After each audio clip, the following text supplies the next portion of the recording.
The United Nations International Civil Aviation Organization is known as ICAO. Its 80th anniversary, and there's a whole load of new challenges that the ICAO has to face. For instance, you've got the managing of limited airspace. As we fly more, so air traffic becomes more controlled, more difficult, more congested. You have net zero emissions by 2050, where there are many people who now say the target simply cannot be reached.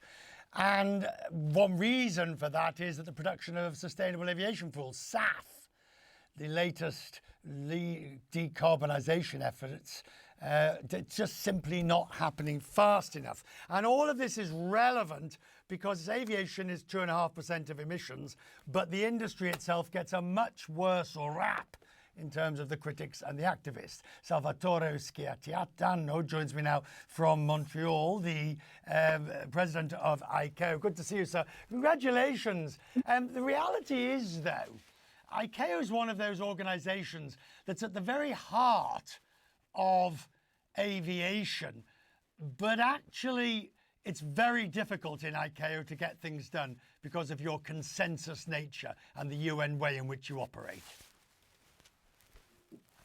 Well, that's partially true. It's true that ICAO is a UN specialized agency, and as a UN special agency works on the basis of multilateralism. That's definitely correct. But it's also true that it is able to take decisions through negotiations, following compromises. Sometimes what we take. You just mentioned two achievements. For example, the net zero by 2050 is a decision as a result of long negotiations in the Assembly in 2022. And to be frank, we are realistic. We consider that this is achievable. Most people don't believe, though. I mean, it's not just the ICAO's talking, but most people do not, or I'll rephrase that, many people do not believe that these targets can be met. Well, let's put it this way.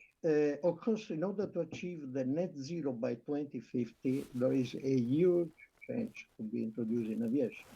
That is the deployment of sustainable aviation fuels. And you're right, currently the sustainable aviation fuels are available in a very limited quantity. But that's the point. The global framework that was adopted by ICAO, and when I say ICAO, it means the member states of ICAO, in 2023, the global framework has several provisions. I will not mention those in detail, but one important goal is to have a CO2 emission reduction, 5% CO2 emission reduction by 2030. This has already triggered an increase of production of SAF. I would say that 2 years ago, we had just very few limited production of SAF, 1 kilotons. This year, we will have 1.5 megatons. We need 14 megatons by 2030. So a long way to go.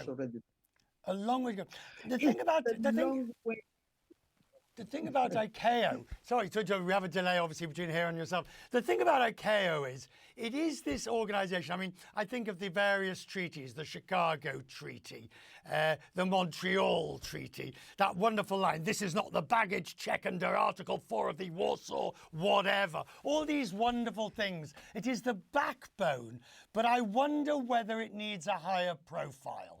I wonder, like many UN agencies now, it needs to be more driving the bus through majority voting rather than consensus.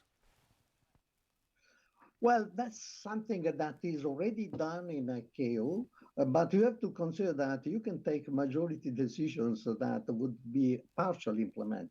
For this reason, when referred to multilateralism, it means to find solutions that will be really implemented. And let me say that regarding the net zero by 2050 target, we have already a roadmap. We are already working because this is something totally new for ICAO, that is an aviation agency, to work with fuel producers, to work with the investors, and to create a mechanism of a matchmaking mechanism where states and producers and investors can match, because we know that sustainable aviation fuel is very low. For example, the production in Africa is approximately zero. and we need to create conditions for investors. So it's a process. That's something that I want to stress. It's not All right. myself, the council. It's the organization composed by states that is working in this direction. I'm grateful to you, sir. Happy birthday. Thank you. We'll have to come and visit you. Thank you very much.